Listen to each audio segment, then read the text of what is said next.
Welcome to the Engineering, Emotions, and Energy podcast. I am your host, Justin Wink. Today's show, great topic. It's all about forgiveness. And I've got a secret technique that'll let you forgive in 3 easy steps. One of the things that's surest to deplete your energy levels and mess with your emotions is resentments and anger. It's often been said that being resentful of somebody is like taking poison and expecting it to hurt them and somehow help you. So we've all probably heard of forgiveness, and it's one of those things where, all right, I got it. How do I actually do it in practice? Because I've mentioned before, I've been doing the 6-phase meditation from Vishen Lakhiani, founder of Mind Valley, folks.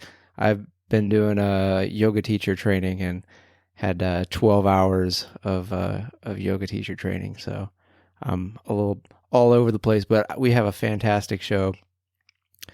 So forgiveness is one of the 6 phases. In fact, it is phase 3. First phase is compassion. Second phase is gratitude. Third phase is forgiveness. If you want all 6 phases, you can go look up the 6-phase meditation yourself. So there's a lot on forgiveness, and this is an area that's always been very difficult for me because I can have a lot of complaints and challenges, and especially recently I've been in quite a funk. My company released earnings, so that's when the company leaders tell you all about how the company did, how we're going to do, and sort of critique the performance of all the employees. And for whatever reason, it was record-breaking, yet still not good enough. And interestingly enough, the Toastmasters, I'm a big Toastmaster, and if you're not familiar with Toastmasters, it's a fantastic club where you can work on your communication skills and leadership skills in an environment where none of the shit matters because it's just a group of people that you don't know, and the only thing you got in common is y'all want to get better at your communication skills. So recommend, look that up. Going to do a topic on that at some point. So the speech of the day was by one of the club's great speakers, and it was on the topic of the corporate morality paradox. I took a picture of the book, so let me pull this up on the phone. Phones are kind of our new memories. So it was from this book by Joel Bakan called The Corporation, The Pathological Pursuit of Profit and Power. And the main point that the speaker was bringing up is that there's a paradox of morality when it comes to corporations, in that for a corporation to be moral under the law, which a corporation is a legal entity, so that is its highest good is the law. The corporation must seek to enhance shareholder value, which is to make money. And then you have what I'm going to call human morality, which is to do good in the world. So it doesn't really matter where you get that from, a god, a culture, or just because your mom and dad said so. The paradox is that if something is good under human morality, but it would harm profits, the corporation cannot take that action. So something can only be done that is good for humanity if, and only if, it's good for the shareholder. If it in any way degrades from shareholder value, the corporation has a moral obligation not to do it. So that's how you get into some of these interesting stories of, well, they knew the risk, but because it saved a bunch of money and the fines or the penalties would have been less than not doing it, they end up polluting a river, rushing a drug out before all the tests are done, because the highest good for a corporation is shareholder value, and they can only do human good if it enhances shareholder value.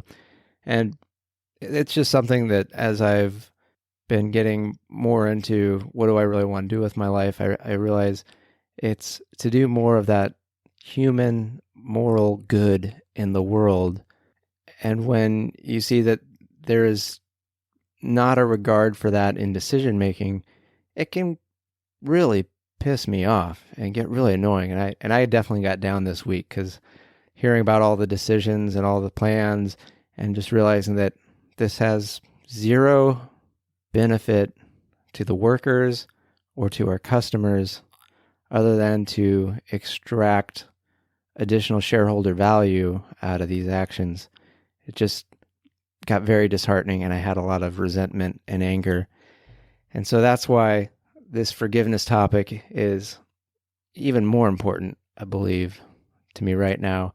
And it's always important because, again, a resentment is like eating poison and thinking it's going to change something outside of yourself.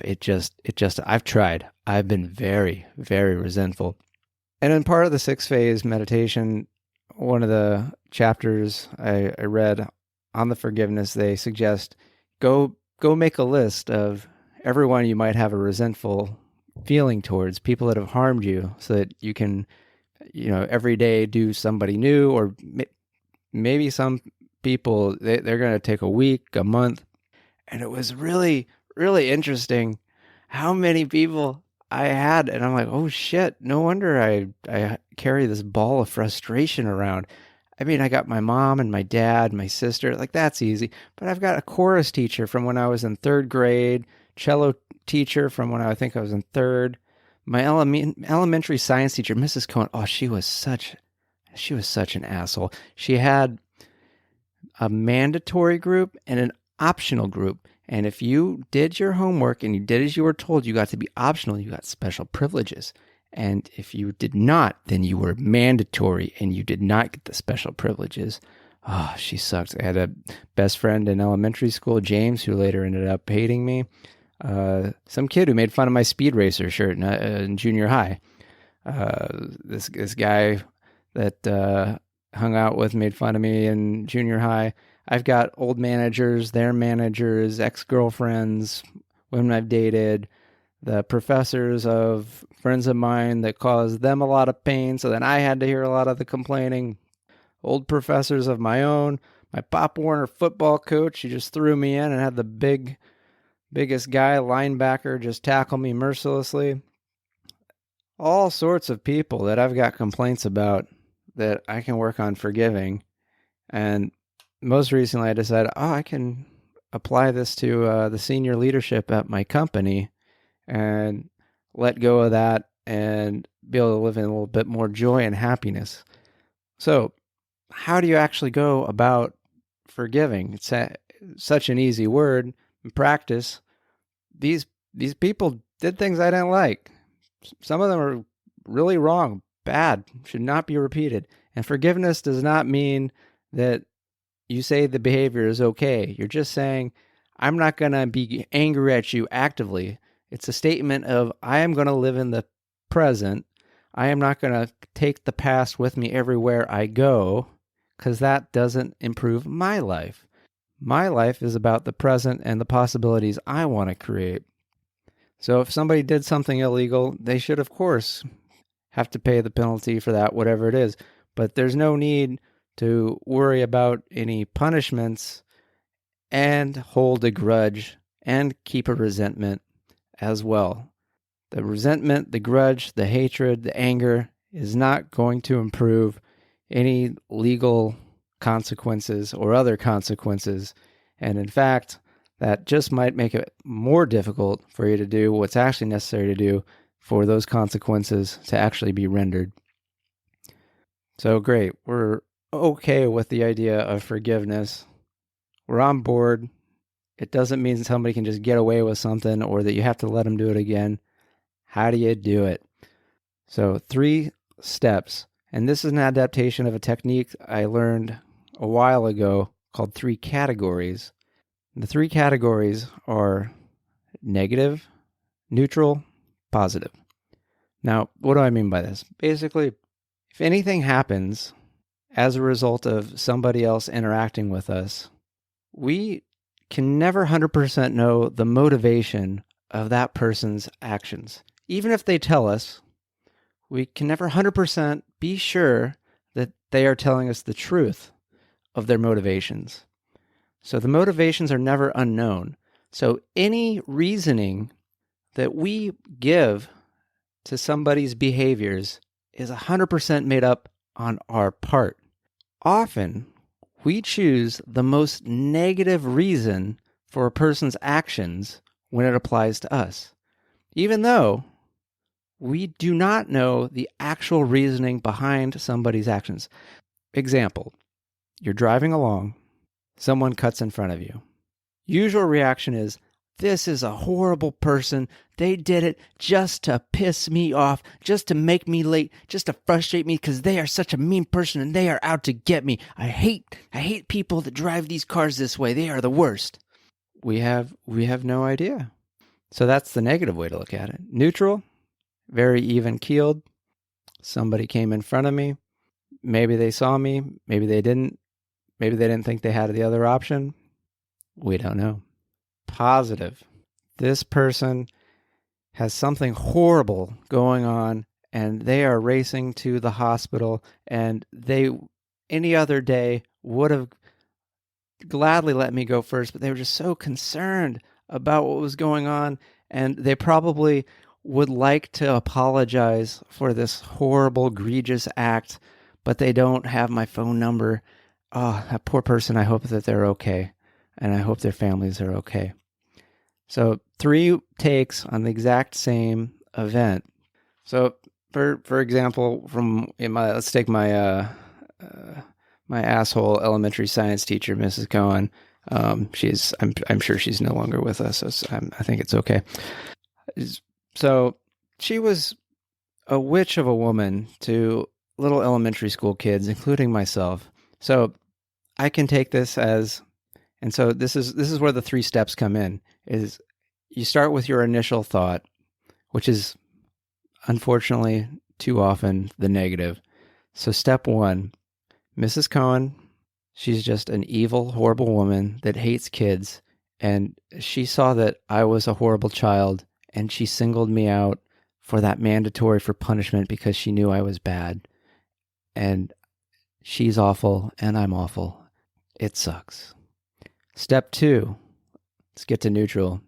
This system came from on high that she just took, and she had these criteria that she had to follow, and it was nothing personal. There was nothing she could do. Perhaps she would have liked to have done better, perhaps not. It just is what it is. Step 3. Mrs. Cohen grew up in a very unloving household, and she didn't know how to show love to anyone in her world, including children. And also, she got very intimidated by those that had an aptitude for science and math and would get angry. And she saw how bright I was and how good I was. And when she saw that I wasn't living up to my fullest potential, that angered her.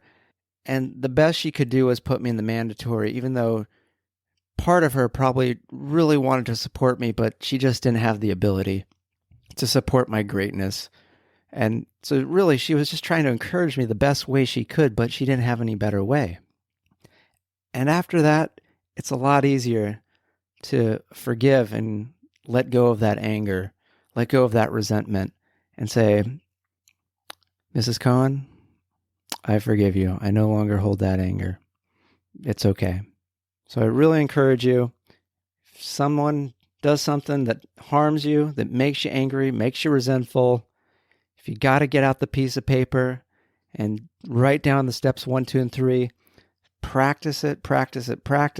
Eventually, you'll be able to do it boom, boom, boom, boom, in the moment, forgive on demand, and you will be living much more in the present. You will have less negative emotions, and you will be a much happier, much more energetic, much more fun individual, and you will have just engineered your emotions and your energy. Boom! That's our show for today. Appreciate you all for listening. Hit me up on Facebook, Justin Wink, WENCK. Also can find me on justinwink.com. We'll talk soon. Good night, everybody.